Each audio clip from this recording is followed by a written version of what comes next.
आप या यहां पे बैठे बीजेपी के प्रवक्ता या कोई भी आदमी ये कह रहा है कि जातिवाद इस देश में नहीं था, तो वो बोले खुल करके कि वो आरक्षण के खिलाफ है, वो बोले दलितों के खिलाफ एट्रॉसिटीज नहीं हुई, वो बोले दलितों को मंदिरों में जाने से नहीं रोका गया, वो बोले कि पूजा कराने का अधिकार सिर्फ ब्राह्मणों का है या नहीं है, बताए इस बारे में। विवेक जी, अब मैं बोलूं?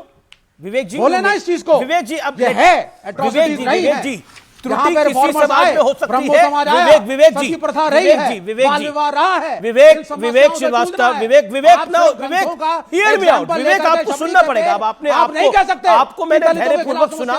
विवेक जी, मैंने आपको धैर्यपूर्वक सुना। आपने बोला इंडिया का कल्चर है जातिवाद। इंडिया का कल्चर नहीं है जातिवाद, भारत की संस्कृति जातिवाद नहीं है। मैंने बोला भारत की संस्कृति, भगवान राम ने शबरी के बेर खाए, वानरों की सेना बनाई, एक ब्राह्मण रावण का वध किया क्योंकि उसने स्त्री हरण किया था। भारत की संस्कृति ये है। वासुदेव कृष्ण का सबसे प्रिय मित्र कौन था? सुदामा, गरीब आप उन दलितों से भारत की संस्कृति है। आप उन दलितों से इसलिए मैंने ये बोला। अब मुझे स्वामी दीपांकर का रुख करना पड़ेगा। स्वामी दीपांकर, भारत का कल्चर, भारत की संस्कृति क्या जातिवाद है? आप तो भिक्षा यात्रा भी निकाल रहे हैं, गिरिराज सिंह भी आए उस यात्रा के अंदर, अपार समर्थन आपको मिल रहा है। कल प्रधानमंत्री ने इस बात को बोला कि कुछ लोग जातिवाद और क्षेत्रवाद को बांटने को उत्सुक है। लेकिन क्या भारत का culture, I am quoting Vivek Srivastava word, क्या भारत का कल्चर जातिवाद है? भारतीय संस्कृति जातिवाद है? मैं विवेक भाई की बात का उत्तर दूंगा, मगर पहले मैं जहां बैठा हूं वहां खड़े होकर मैं प्रधानमंत्री जी का आभार व्यक्त करना चाहता हूं।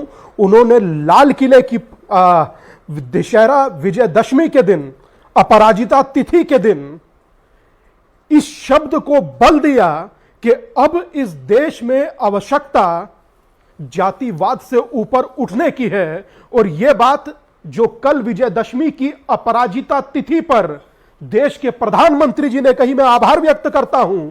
यही बात डॉक्टर बी.आर. अंबेडकर ने कही, यही बात राम मनोहर लोहिया जी ने कही, और यही बात संत रविदास जी ने कही कि जाति पाति पूछे नहीं कोई, हरि को भजे सो हरि का होई। 14 वर्ष के राम के वनवास में, अमीश भाई ध्यान से सुनिएगा, राम एक बार किसी राजा के यहां नहीं ठहरे, किसी रजवाड़े के यहां नहीं ठहरे, किसी बड़े व्यक्ति के यहां नहीं ठहरे। कहां ठहरे? आदिवासी, बनवासी, गिरवासी, केवट, मल्लाह, इन्हें साथ लेकर चले। यह प्रभु राम का देश है दादा। यह जातियों में बांटने का देश ना कभी था, ना कभी है, और ना भविष्य में होगा। और अगर है तो उसका सामना मिलकर हर भारत का सनातनी करेगा, हिंदू करेगा, और यहां से जातिवाद को समाप्त कर सबको एक धारा में लाने का काम करेगा।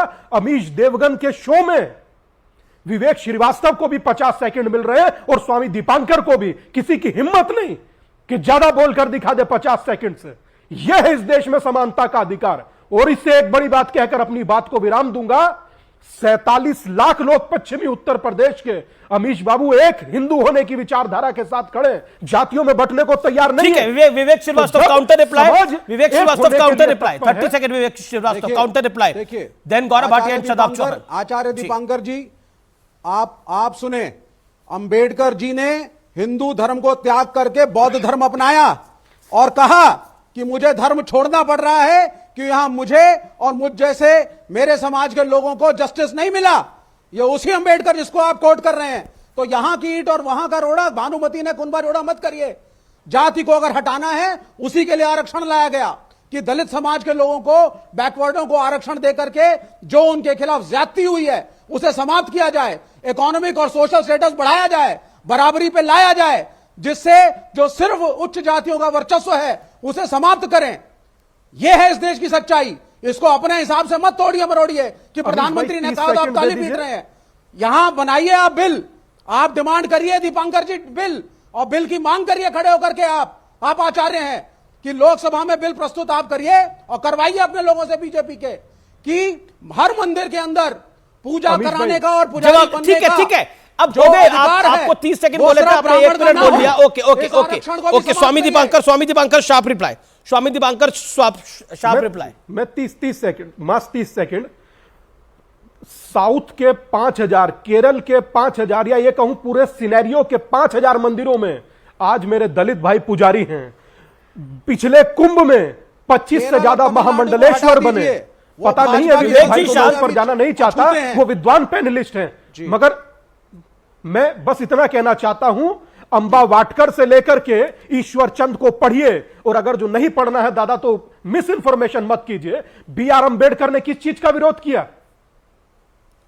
बुद्ध की बात कर रहे हैं, आप बताइए कि बुद्ध ने क्या पहला शब्द कहा और क्या अंतिम शब्द कहा? आप इस बात का उत्तर दे दीजिए। आपने धर्म का जिक्र किया, मैं डिबेट छोड़कर उठ जाऊंगा। बताइए बुद्ध का पहला शब्द क्या है और अंतिम शब्द क्या है? बोलिए। नहीं, आप सुनिए महाराज, सुनिए। आप बोलिए बुद्ध ने क्या धर्म कहा? को अपनाना, मैं तो बुद्ध को इसीलिए अपनाया अम्बेडकर ने। पेरियार ने दक्षिण भारत के अंदर जो द्रविड़ों की मूवमेंट है, जो डीएमके बार बार नाम लिया जा रहा है, यहाँ द्रविड़ों की जो मूवमेंट है, वो भी इसी के बारे में आपसे ज्ञान की जरूरत नहीं पेरियार उसके नायक थे, क्योंकि आप भी जानते हैं विवेक भाई कि पेरियार ने और क्या किया उनकी भी जानकारी दे दीजिए समाज को। पेरियार ने और क्या क्या किया उसकी भी जानकारी दे दीजिए।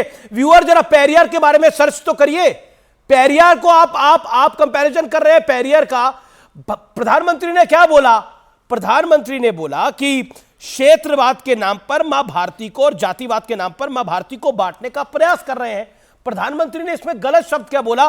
गौरव भाटिया क्षेत्रवाद है, जातिवाद है, इससे कोई इंकार नहीं कर सकता, लेकिन उसके नाम पर बांटना, और प्रधानमंत्री तो कह रहे हैं जोड़ना चाहिए, लेकिन विपक्ष कह रहा है कि अगर बांटने की हम बात करते हैं तो इसमें गलती क्या है?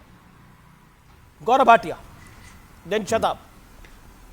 देखिए, सबसे पहले मैंने कहा था ना, इन लोगों को आज ईर्ष्या हो रही है, अंदर जलन हो रही है कि भव्य राम मंदिर आ रहा है, और बात ये लोग कर रहे हैं ओबीसी समाज की, पिछड़े समाज की। तो सबसे पहले मैं 3 तथ्य भाजपा के बताता हूं, फिर इनकी बातों को जो सत्य है वो उजागर कर देता हूं। पहले, ओबीसी कमीशन को संवैधानिक दर्जा किसने दिया? नरेंद्र मोदी जी ने दिया, संविधान संशोधन करके दिया। केंद्र सरकार में 27 ओबीसी मंत्री हैं, ये भी सच्चाई है। आप तो नहीं दे पाते थे उन्हें ये सम्मान, लेकिन नरेंद्र मोदी जी ने दिया। और हम सब जानते हैं, जैसे नीट परीक्षा होती है अमीर जी, उसमें भी 27% आरक्षण ओबीसी समाज के लिए रहेगा, ये नरेंद्र मोदी जी ने किया।